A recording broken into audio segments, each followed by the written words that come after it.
Mainit na sinalubong ng mga taga-Hawaii itong Golden State Warriors at si Stephen Curry nga nakatanggap ng MVP chance sa mga fans doon. Laban ng Golden State Warriors at ng LA Clippers, kaunting minuto lamang yung binigay ni Coach Steve Kerr sa kanilang mga starting lineup. Siyempre, sina Stephen Curry, Draymond Green nandyan at pati na si Tracy Jackson Davis, mga idol.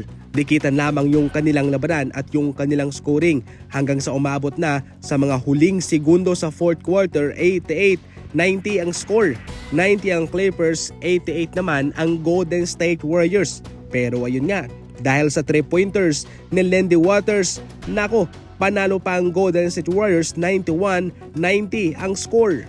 Eto na nga yung sinasabi ni Coach Steve Kerr na gusto niyang gawing high volume 3-point shooting team itong Golden State Warriors at nagbunga na nga. Nakapukol si Buddy Hield at nakapukol din si DeAnthony Melton at itong sa Lindy Waters, sharpshooter ng OKC noon, nasa Golden State Warriors na bilang two-way player nila. Aba, nakapukol ng 5-3 at siya pa yung nagpanalo ng laro. Clutch 3-pointer ang kanyang binitawan, pasok ito. Lamang ang Golden State Warriors 91-90. Talo ang team ni James Harden at ni Kawhi. Kung mapapansin nyo mga idol, yan ang gusto ng Golden State Warriors kahit na walang tambak, pero kahit na dikitan lamang yan, yamado naman sila. Nakabintahin sila sa 3 sa outside shooting. Definitely, masasabi ko na nasa magandang kamay ang Golden State Warriors sa season na ito.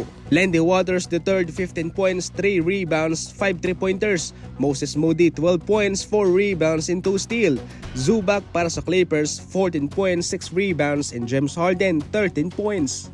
Samantala, pinag-usapan natin yung interest ng New York Knicks na kunin itong si Marcus Smart galing sa Memphis Grizzlies para mag-improve kahit papano yung kanilang depensa. Pero mga idol, nasa tamang presyo kung bibitawan siya ng Memphis Grizzlies.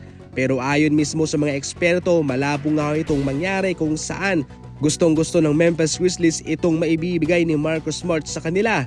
Especially kung ano siya bilang isang manlalaro, swak yun sa kanilang adhikain kung ano sila bilang isang kupunan. So definitely mahihirapan dito mga idol ang New York Knicks na makuha itong si Marcus Smart.